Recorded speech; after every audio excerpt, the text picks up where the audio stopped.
Hello everyone, সবাই কেমন আছেন? আশা করি সবাই খুব ভালো আছেন। আমিও ভালো আছি আপনাদের দোয়ায়। প্রতিদিনের মতো আমি আজকে চলে এলাম আবার নতুন এখন ভিডিও নিয়ে। তো যে যেখান থেকে দেখছেন হার ভিডিও অবশ্যই সাবস্ক্রাইব করে দিবেন হার ভিডিওটাকে, এবং সুন্দর সুন্দর কমেন্ট করবেন। এই যে দেখতে পাচ্ছেন আমি এখানে পাউরুটি ছোট ছোট টুকরা করে দুধকে গরম করে ওর মধ্যে ছেড়ে দিয়েছি। এটা আর বেটি খেতে ভালোবাসে, সে লাগে এখন ওইটা সকালের নাস্তা। এই যে আর একটু দুধ দিয়ে দিন, আগে চিনি দিয়ে দিয়েছিল দুধের সাথে, খেতে কিন্তু ভালোই লাগে। আপনারা অবশ্যই বাড়িতে ট্রাই করতে পারেন। এখন চলে এলু নদীর দিকে, ধান লাগা আছে, সুন্দর বাতাস বইছে, সে লাগে একটু হাওয়া খেতে চলে এলু। দেখেন যতদূর চোখ যায় সবুজের ফসল, ধান ফুটে গেছে, আর কিছুদিন পর ধান কাটা মারা লাগবে। এখন চলে যাব রান্নাঘরে, প্রতিদিনের মতো আজকেও রান্না করব। সে লাগে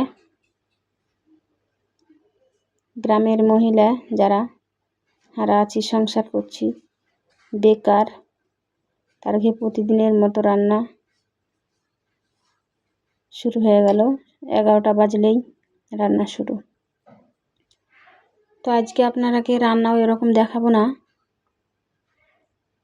জলপাইয়ের আচার করা দেখাবো, কিভাবে আমি জলপাইয়ের আচার করব। সে লাগে আগে 5 মশলা ভেজে দিলুম, বা 5 ফোড়ন যাই কহেন আপনারা। এখন সরষের তেল দিয়ে দিলুম পরিমাণ মতো। সরষের তেলে কয়টা এলাচ, লবঙ্গ, কাঠ মশলা এগুলো দিয়ে দিলুম, তাহলে স্মেলটা ভালো হয়, ভালো লাগে খেতে। এখন দিয়ে দিলুম শুকনো মরিচ, 8-10টা শুকনো মরিচ দিয়ে দিলুম, যাতে একটু ঝাল ঝাল হয়। টক তো টক ঝাল মিষ্টি। আগে আমি আপনারা প্রেসারে সিদ্ধ করে দিয়েছিলাম জলপাইটা। এখন তেলে ফেলে দিলুম, পরিমাণ মতো চিনি দিয়ে দিলুম। চিনি দেওয়ার পরে এখন লাড়তে হবে, লেড়া লেড়া চিনিটা আর ভিতরে যাতে ঢুকে যায়। আমি কিন্তু হলুদ আর লবণ দিয়ে এটাকে সিদ্ধ করেছি প্রেসারে। পাতিলে দিলে তাড়াতাড়ি হয় না, সময় লাগে, সে লাগে আমি প্রেসারে প্রেসার কুকারে দিয়েছিলাম। 2-3টা শীষ উঠেই সুন্দর হয়ে গেছে। এখন দিয়ে দিন ওই যে 5 মশলা ভাজনু, ওটা যে গুঁড়া করে সুন্দর করে এতে দিয়ে দিন, এতে স্মেলটা ভালো লাগে আর স্বাদটাও ভালো হয়, খেতে ভালো লাগে। আর এদিকে হচ্ছে আলুর ভাজি হয়েছে, দেখতে পাচ্ছেন। 2 খাটে 2 রকম খাবার হয়েছে, রান্না হয়েছে। এখন রান্না বান্না শেষ। আজকে হঠাৎ একটা পার্সেল আসছে, আর আপনার কি ভাইয়া তো নাই, বাইরে গেছে বাগানে। হঠাৎ দুপুরে একটা পার্সেল এলো। কালকে পিকনিক ছিল আর কি, আপনার কি ভাইয়া ওষুধের দোকান করে,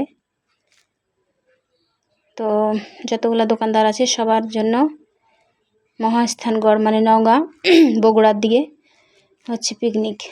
তো যায়নি, এই লেগে ওর লেগে এই পার্সেলটা ওরা নিয়ে এসছে। ডাল আছে এখানে, কলিজার ভাজি দেওয়া ডাল,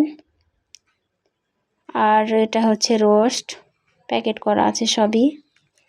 ওখানে বাটিতে হচ্ছে মাংস আছে, গরুর মাংস, আর ওই যে এখানে দই, 2 পিস শসা, আর তো পোলাও দেখতে পাচ্ছেন। আজকে আমি রোজা আছি না, সে লাগে এখন রোজাতে ভাত খাচ্ছি। রোজা খুলে এই বাইরের এই ভাজা পোড়া খাওয়ার থেকে ভাত খাওয়াটা আমার কাছে একটু বেশি ভালো লাগে। ভাত খাওয়ার পরে নামাজ কালাম পড়ে এখন আতা ফল খাচ্ছি, দেখতে পেয়েছেন।